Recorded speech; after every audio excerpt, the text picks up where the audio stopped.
To the hottest ticket in the Northeast Conference, the Terriers knocked off the Wagner Seahawks 83-66 here at home, and it's an unquestionable fact that the Terriers are living up to the previously advertised label of preseason conference favorites. Just the latest bulletin, they knocked off the Seahawks here tonight. And they have a lot of youth, and they have a lot of veteran leadership on this squad, and there's a lot of talent. And I'm going to swing it over to Garay Alcala, our Terrier Sports Network analyst. And Greg, speaking of the talent on this Terrier squad, just how good are they this year? Well, the Terriers are definitely great. I mean, you look at the their their overall record this year, what they're 17-9 now with the win today. And when you talk about how talented they are, I always said that. The recipe for the Terriers to win, if they have 3 players in double figures, and we've established that it's Brent Jones, Jalen Cannon, and it's Tyreek Drew. When those guys score in double figures, the Terriers always have a good chance of winning.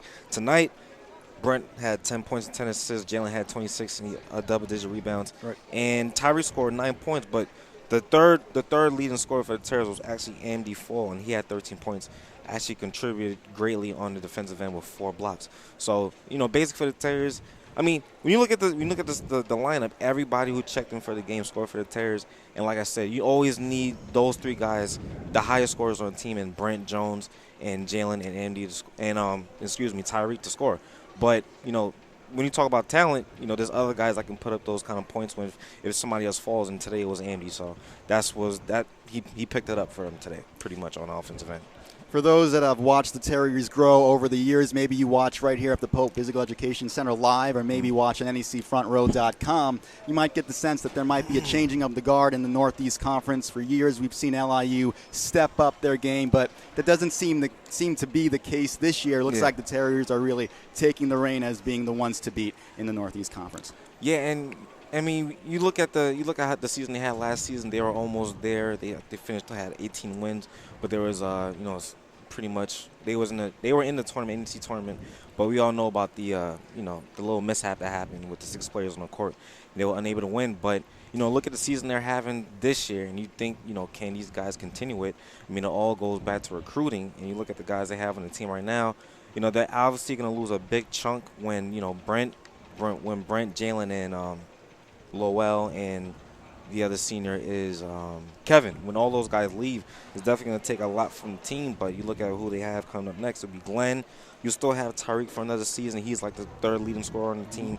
You'll still have Andy. You'll still have Chris Hooper. I mean, that's a nice little course, about 5 guys there. And when you talk about, last year, a lot of the guys left that were here. They're no longer here. It was about like 4 guys that really contributed to the team well. It all goes back to recruiting. If head coach Glenn Berger can, find the kind of guys that he found this season in Glenn and Antonio Jennifer and Chris Hooper, Tyreek Jewell, of course, they can always find, they always get back in track and, have continued success like they're having this season.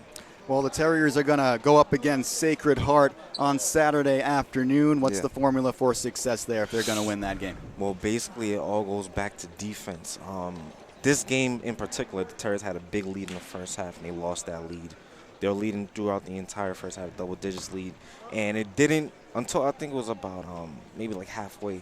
They had a timeout, and you saw Glenn really getting these guys and giving the business and giving them the heartfelt talk that he talked. But you can hear him screaming from the bench.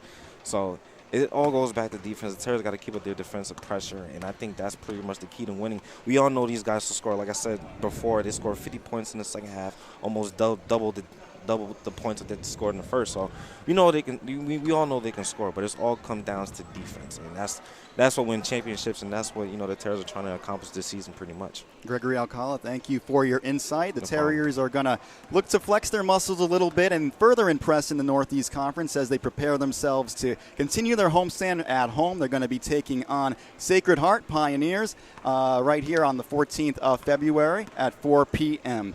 For more information on the latest news, features, and exclusive multimedia content going from around the league, as well as right here at St. Francis College, you could be sure to check us out on our website. We can hook you up with the latest news, so make sure you check us out there. And as a supplement to the aforementioned website, you can also follow us on our YouTube, Twitter, and Facebook channels. You know those very well. You could comment, like, and subscribe, the whole trifecta. We'd like to hear back from you in regards to this 2014-2015 campaign.